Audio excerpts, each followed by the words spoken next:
বিসমিল্লাহির রহমানির রহিম। শুরু করছি পরম করুণাময় ও অশেষ দয়ালু এক আল্লাহর নামে।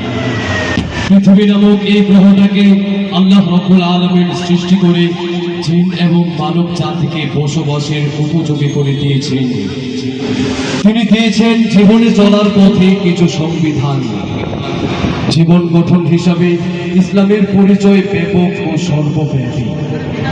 জীবন ও জগতের এমন কোনো দিক নেই যার নির্দেশনা এর মধ্যে উপস্থিত নেই। জীবনের অন্যান্য দিকের মতো ইসলামের সাহিত্য ও সংস্কৃতি এক অপরিহার্য বিষয়।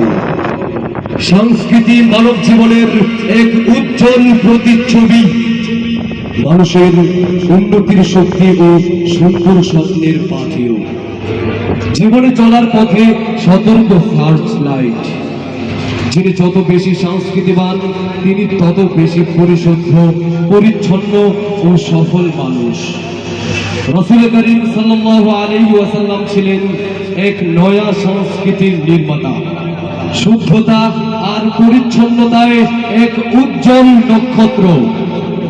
তার ধারাবাহিকতায় প্রায় ১৫০০ বছর পরেও যখন পৃথিবীর মানুষ ভুলে যাচ্ছে তার ঈমান ও আকীদা, বিশ্বাস ও চেতনা, হারিয়ে ফেলছে তাদের নীতি নৈতিকতা, ঠিক এমনই এক মুহূর্তে মানুষের দ্বার প্রান্তে সুস্থ সংস্কৃতির আওয়াজ পৌঁছে দিতে আযান ফুঁকালেন এক মুয়াজ্জিন।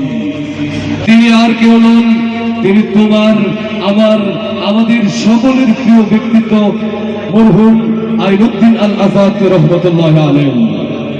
তার ধারাবাহিকতায় আজকে আমাদের মধ্যে উপস্থিত হয়েছেন ভালুকা উপজেলার ঐতিহ্যবাহী ইসলামী সাংস্কৃতিক সংগঠন কহুতান শিল্পী গোষ্ঠী। প্রিয় বন্ধুগণ, আপনারা জেনে অত্যন্ত আনন্দিত হবেন আজকে আমাদেরকে এত সুন্দর একটি মনোমুগ্ধকর ইসলামী সাংস্কৃতিক অনুষ্ঠান উপহার দিয়েছেন ভালুকা উপজেলার গভীরবাড়ি ইউনিয়নের ঐতিহ্যবাহী অরাজনৈতিক সেবামূলক সংগঠন হবিরবাড়ি উলামা কল্যাণ পরিষদ।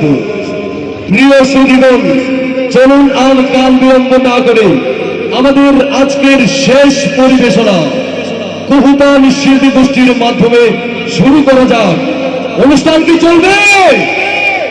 আওয়াজ চাই, অনুষ্ঠান চলবে। এই মুহূর্তে আমাদের আজকের অনুষ্ঠানকে মনোমুগ্ধকর করতে